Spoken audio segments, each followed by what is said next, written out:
Good morning. Welcome to episode 88 of the Driller Newscast, a weekly update on the news and stories impacting the drilling and water industry. I'm your host, Brock Yordy, and we made it. It's Groundwater Week. It's Monday morning, 6:30. You ought to be in a plane, train, or automobile on your way to chilly but warmer than most of the country, Las Vegas, to celebrate our community and camaraderie and professional development at Groundwater Week and the International Ground Source Heat Pump Week, which is happening in conjunction. There's a lot to do in the geothermal industry, and drillers, you better make it over to the pavilion and you better go do some of the professional development. We got a wonderful show this week.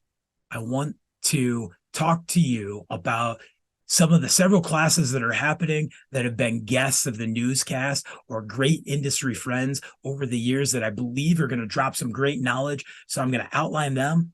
Next, we're going to have a preview to a wonderful interview by our editor-in-chief, Jeremy Verduzco, with Mac of Civista Financing, where they're going to talk about the top 3 headlines of how we should be equipment financing, and it's just the preview. The whole thing will be coming out later this week. It's great content. Finally, for our feature, we have Aaron Maurer with Matrix Drilling Products. Welcoming him back to the show. We're going to talk about Groundwater Week, the mining conference that's happening at the same time, 2024 reflections, how we should need to slow down by the end of the year, reflect, but never stop selling. I hope you enjoy this episode. All right, you made it to Vegas, right? These are the things that I am excited to partake in. First and foremost, on the show floor, you can check out awesome aquifer demos. We need to be doing these for all of our schools, teaching children about the Groundwater Association and why they should be inspired to be in it. Those are hosted by the NGWA. Obviously, it is Groundwater Week. An awesome aquifer program is an awesome program. On top of that, they will be doing demos with NGWA University, talking about developing new drillers, and the new Groundwater Pro program to become a better drilling business. Go check them out. However, in the conference rooms for professional development, starting on Tuesday, December 5th at 8 a.m. These are friends of the driller, the industry. I've worked with these men and women, and I am excited to see them teach. It's always great to professionally develop. It's even more awesome when we get to do it with people that we've grown with in the industry. And so that's why I'm excited. Gentleman I worked with at Suez North America in the Wells Group is now marketing development manager, digital controls and drives at Grumfus, Scott Byfield, and he will be co-hosting a motor symposium part 1 at 8 a.m. Tuesday. However, if pumps isn't your thing, go hang out with Justin Lewis of Mitsubishi's Materials and talking casing advancement, and that is Casing Advancement 101. That happens at the same time. Known Justin from his days out in Phoenix. Next, at 11 a.m. on Tuesday, Jeff Hammond will be talking about the retrofit to the NGWA headquarters that happened back in August through October. Go listen, learn. The NGWA teaming up with IGSHPA on these things and looking at the growth that we have in geothermal is a big deal. At 1:15, we welcome back William Keys from one of our Drilling Insight interviews we had, and he's going to talk about sonic drilling. We had a great discussion with William all about developing drillers and how important it is. His talk is called Sonic Drilling, The Future is Now. Sadly, competing with you, William, let's see who ends up. No, that's a terrible joke to have. I hope we have equally the same amount of inspired guests in our rooms.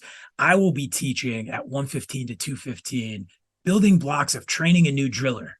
This will be a fundamental training program that talks about utilizing NGWA University and then taking it to the rig platform, how we develop that driller, what design and operating procedures we'll be doing, and how we allow for room with the driller. Next, we have dual rotary drilling in water wells and geothermal by our legendary, the very first drill talk we ever did, Derek of Derek's. Go check that out. Finally, on Tuesday from 4:15 to 5:15, shameless plug back to me, but I will be talking safety and new hires, injuries that can impact a business legacy. We're going to talk about repetitive stress, talk all injuries, and especially how those can come back and impact our bottom line through a workman's comp claim or a lawsuit. Very important information. Next, on Wednesday, first thing you need to do is get in line to get your Mr. Mouse gets a new well, who, after you purchase it, our very own NGA Director of Partner States, Dave Schulenberg, will sign it for you. That's happening from 9:45 to 11 a.m. This better be everybody's stocking stuffers. This is a big deal. Go get it. It's such a great book. Then we jump back upstairs. I'm very excited for special guest that was on for the Wells from Hell episode of the Newscast, Ed Schofield, along with Michael Schneiders, who, Mike, we got to get you on at some point. They're going to talk about the evolution of well development in the field, the ever-changing saga. And this is a great topic. Ed and Michael are going to drop a ton of knowledge. I've watched Mike teach several courses at the Jubilee and NGWA, and he's always a phenomenal wealth of knowledge. We just saw Ed at our Halloween episode. Go check that out. Next, we're going to continue to talk about well development, and that's with a great industry friend and colleague, Jeremy Kuhn, Director, North America, Roscoe Moss Company. He's going to talk from 2:30 to 3:30 on Wednesday, sieve analysis, slot size, and gravel packet selection. This is a big deal, and it's something that we need to be understanding. Our sieve analysis. We have so many gravel packs out there, and they're changing, and what we need for retention, big deal. And I think it's so important that after that, the next course that I'm really excited to take happens Thursday morning by Johnson Screens, Tom Hanna, WMU alum. He's going to talk determination of slot size from sieve analysis. And I think these are going to be two great discussions and two different perspectives, but something that we very much need to be discussing and looking at so that we have the best producing wells possible. On Thursday at 10:30 to 11:30, David, president of Bergeson Caswell, past NGWA president, is going to be hosting a roundtable on passing on knowledge to the next generation.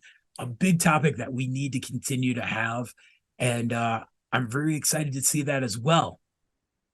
On Thursday morning from 8 to 9, I will be hosting a roundtable along with the folks of Climate Master on the business case for geothermal drilling and why we need more drillers into it. We have a great panel, including large-scale geothermal drillers, residential drillers, a long-time advocate for the industry, Joe Parsons from Climate Control Group, and a special guest from the Department of Energy, Alexis, who will continue to have the discussion on workforce development and how important it is for us to be putting ground source geothermal loops in. So that is my whirlwind. On top of that, Wednesday, the newscast will be live from the Climate Control Group, Climate Master booth, and you need to come by. 4 great talks that we'll be having, from a business case of how we can do this better, to drillers asking questions of veteran drillers, to advancements in geothermal drilling and what we should be looking at. And one of my favorite, a geothermal driller and an HVAC professional walk into a bar. What is the conversation we should really be having, and how can we collaborate better? This is my top discussions that I think you need to be part of. Make it to the IGSHPA Pavilion. Make it around to all the great rig manufacturers and manufacturers that are going to be on the show floor. so much to do. Vegas is so big. It's like that fast wedding where all of a sudden the lights are coming down and we're like, the party's over and it's Vegas, so we're tired. But you got a lot to do. Get your schedules, get the app, make time, come out, professional develop, join in the community. Come to our wrap party from 2:30 to 4 on Wednesday in the IGSHPA Pavilion after we do all of our filming as well. I'm excited to see you all there. We have an introduction. This is just the preview, folks. There is a whole lot more great information to come out later this week. But this is an interview by our editor-in-chief, Jeremy Verduzco, and Mac at Civista Financing. Jeremy's going to jump right into the hard questions on what are our top 3 headlines and how we should be looking at equipment financing for the end of the year and into 2024. I hope you enjoy.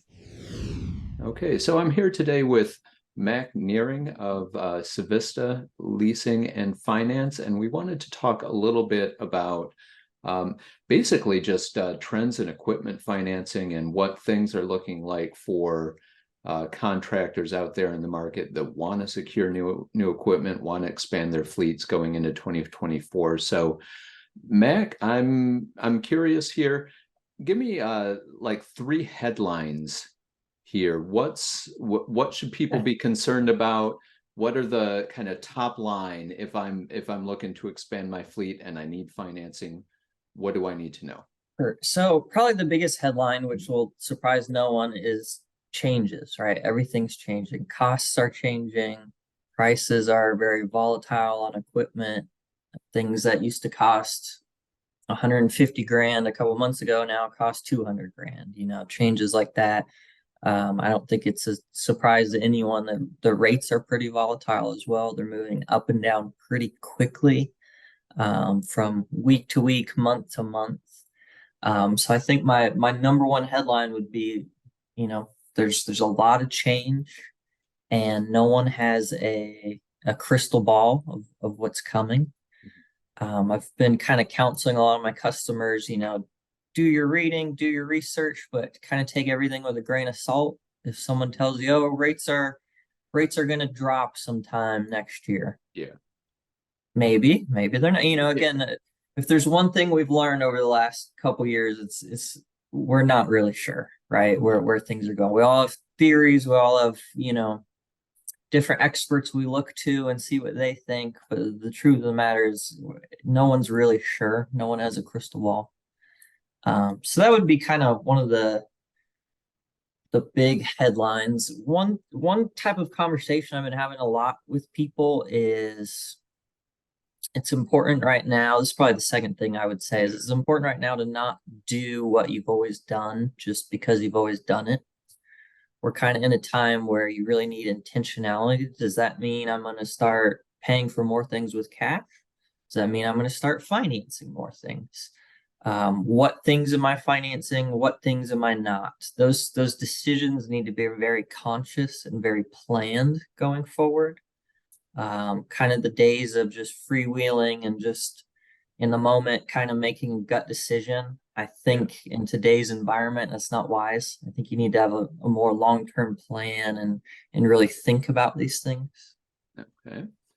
Okay. So we've got change and we've got, shake things like change in the market, but also Correct. Shake things up a little bit personally. Like, how are you doing things? How can you do things better going into 2024? So 100%. So that's 2. What's your third?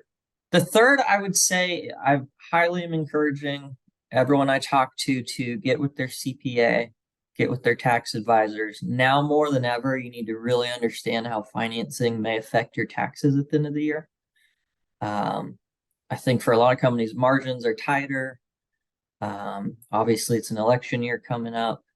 It's very important. I've been encouraging everyone I talk to, get with your tax team, your CPA, your accountant, and really talk about, hey, here's my plan going forward. I need to acquire these things. Should I be financing them? Should I be paying cash? And if I do finance, how will that affect my taxes going forward? What benefits can I see by financing, whether that's a loan or a lease? How can I put my company in a good position to reap a lot of benefits on the taxation side of things? Which again relates to my previous point of don't always just do what you've done. Really be intentional. So the three things, I'll sum it up for you. The three things I would say is expect change. Everything's different, everything's changing. Two is be very intentional going forward and plan. And then three is really focus, get with your team about how this can affect your taxes. That would be really the three things I'm talking most about with people. For our feature this week, I have Aaron Maurer with Matrix Drilling Products. We're going to jump right into wrapping up the year, big conference, and what we should be thinking about as we head into 2024. I hope you enjoy. Hey, good morning, everybody. I'm Aaron Maurer with Matrix Drilling Products. I am based out of the Western United States, but help support an international market space, and I'm glad to be here with Brock this morning. Good morning. So I dropped the news. We're not going to see you at NGWA. What the heck? Everybody's getting a break. You know, it's a divide and conquer effort. 2 years ago, we had a similar situation, and we basically pulled all of our resources, and everybody was at NGWA. The downside about that was our customer base that would show up to the American Exploration and Mining Show, which is held the exact same dates as NGWA. People were calling our phones going, "Hey, where you at?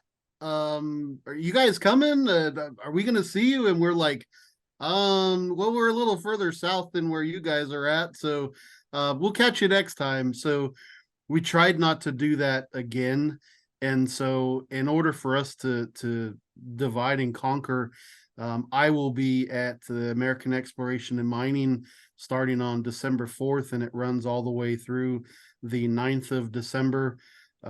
As well as Brock and people, industry professionals will be at NGWA. So including our Matrix team, and it will not be for a lack of not wanting to be there. Let me tell you, both are individually important to Matrix and our brand, as well as our customer base. We have a large amount of customers on both sides of that. And you know what? Maybe next year we'll flip the script. So, and it's an important time to be at our mining conference as well, with as much rare earth minerals. We have the International Ground Source Heat Pump Conference going on, and we can only meet our net zero goals with being able to get independent on having as many of our own rare earth minerals as possible. Yeah, that's a dynamic conversation in itself. Over the last year, just looking back, we've been talking to drilling companies and operators, and that's what their goal has been. They're looking for, copper and zinc and lithium and cobalt and so many different other minerals that most people don't even talk of or don't even know that exist.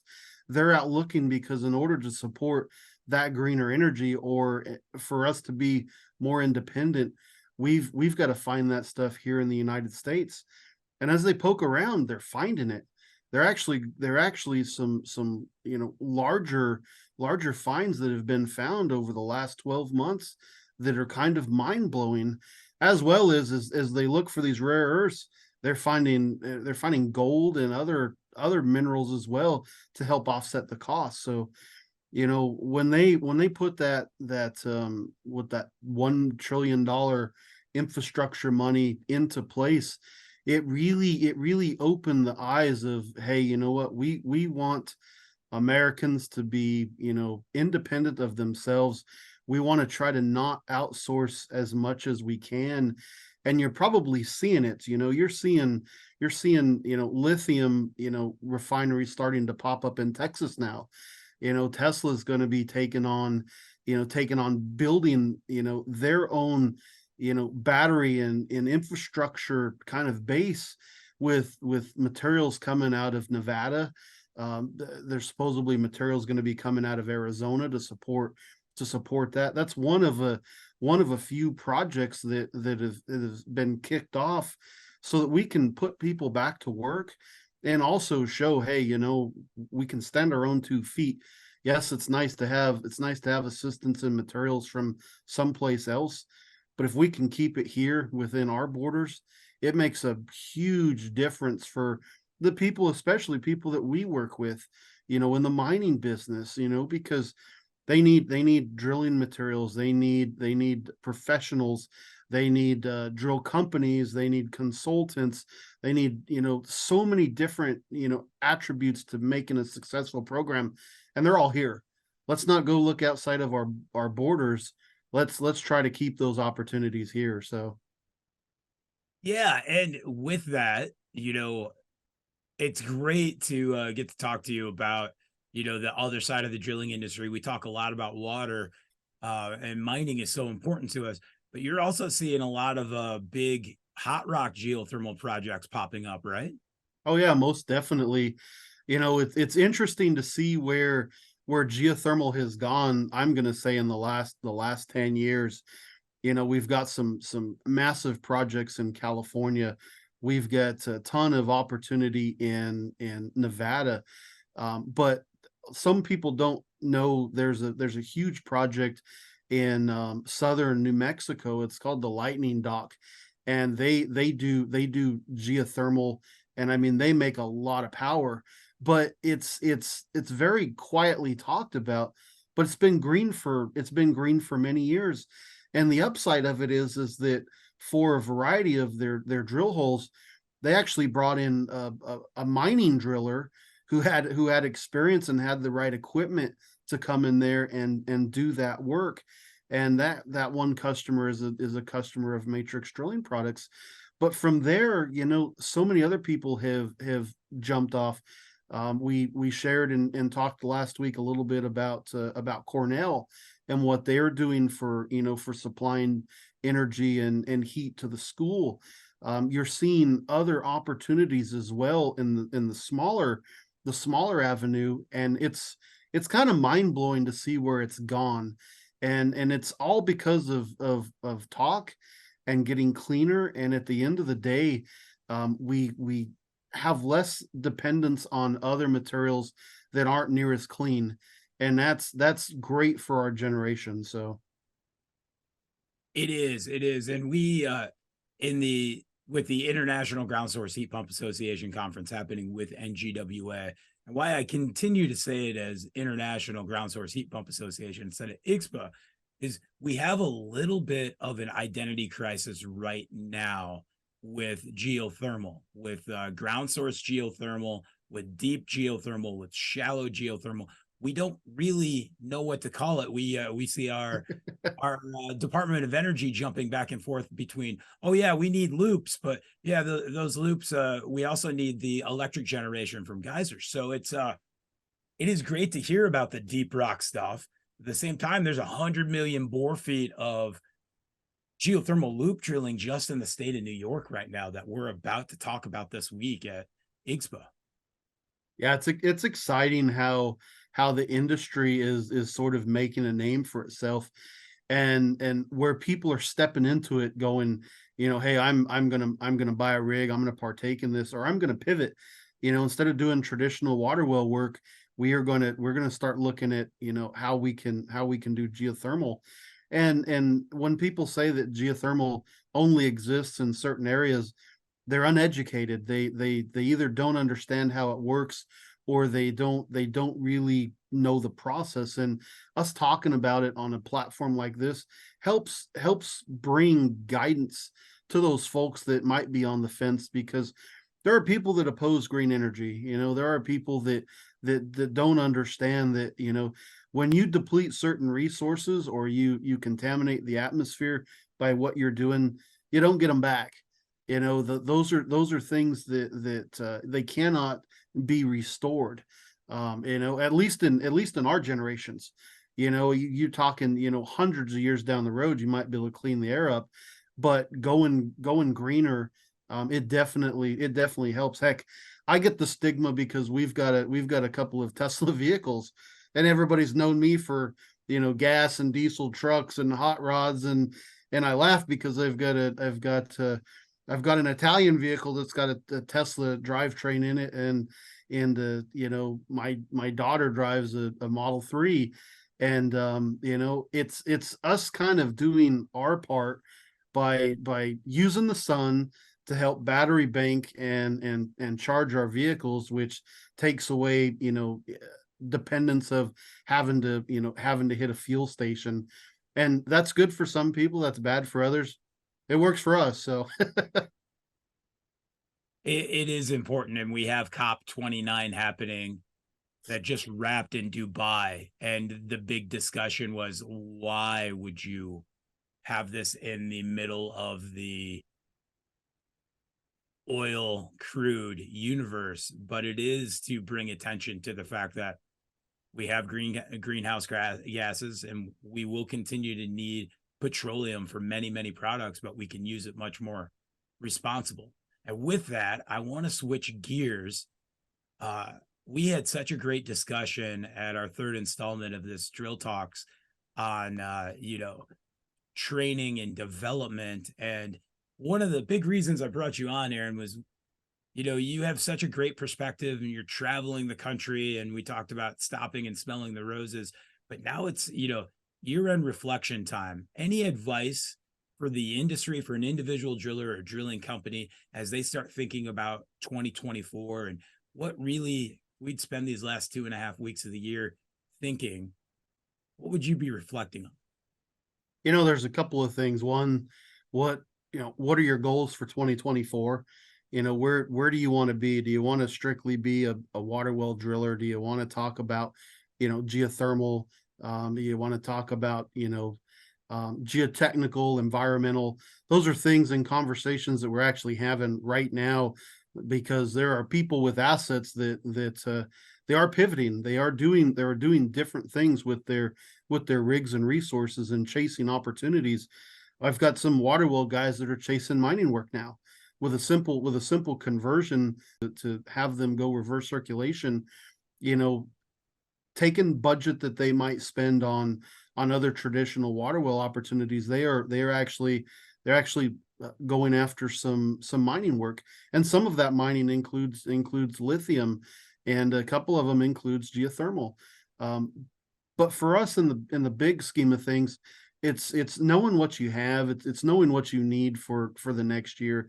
We've been really hard and heavy at looking at people's tooling, finding out how far their tooling can go. What is their expected life?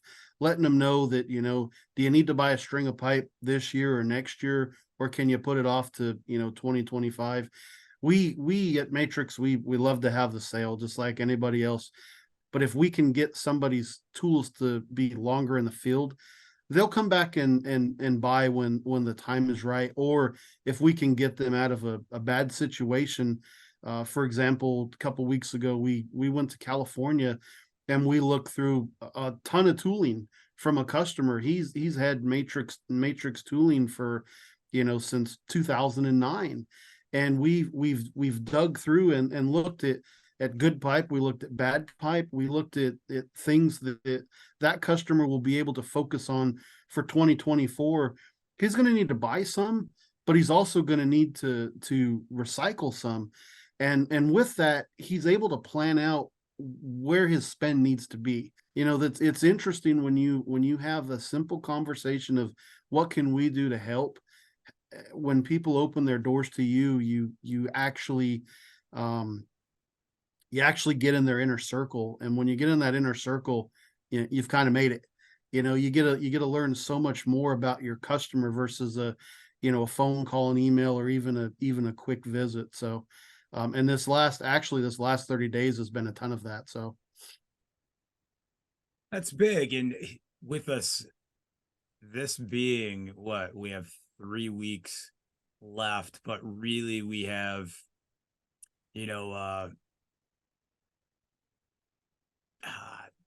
10, 12 days, and everybody's going to slow way down. Because Yeah. what do we do in this industry? We travel a lot. We spend a lot of long nights out. There's a lot. Drilling doesn't stop sometimes, and I think we suffer with the family on that. And now it's time to slow down. And so we've talked about professional development.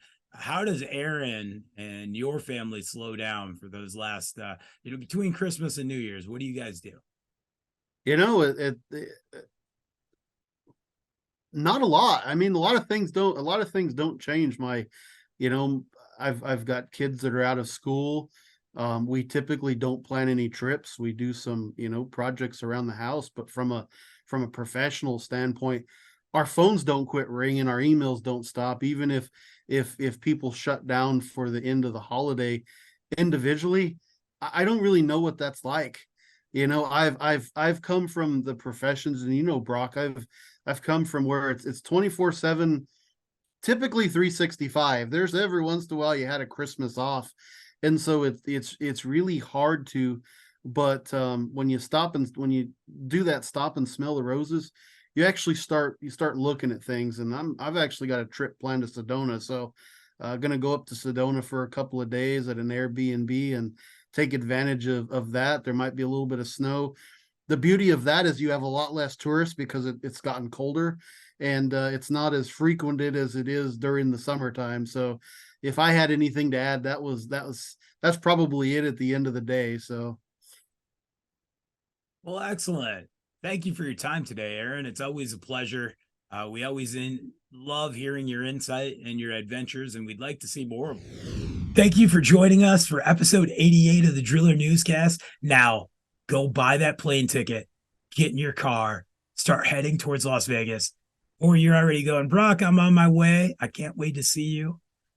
Come up, fist bump me. If I'm standing at the bar, I'd love to buy you a beverage, whatever of choice. I love this time of year. There's so much going on, and we're so much better when we're doing it together, and we're professionally developed, and we're showing this industry that it takes field knowledge, technical knowledge, science, and a good PR person to show the rest of the world how important we really are. Can't wait to see you there.